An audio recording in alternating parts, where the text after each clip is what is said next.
March 3, 1924। ইতিহাসের এমন একটি দিন যেদিন এই উম্মাহ তাদের ঢালকে হারিয়েছিল।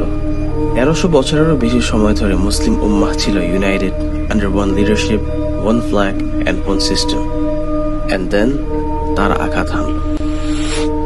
March 3, 1924, the last Khalifa was removed.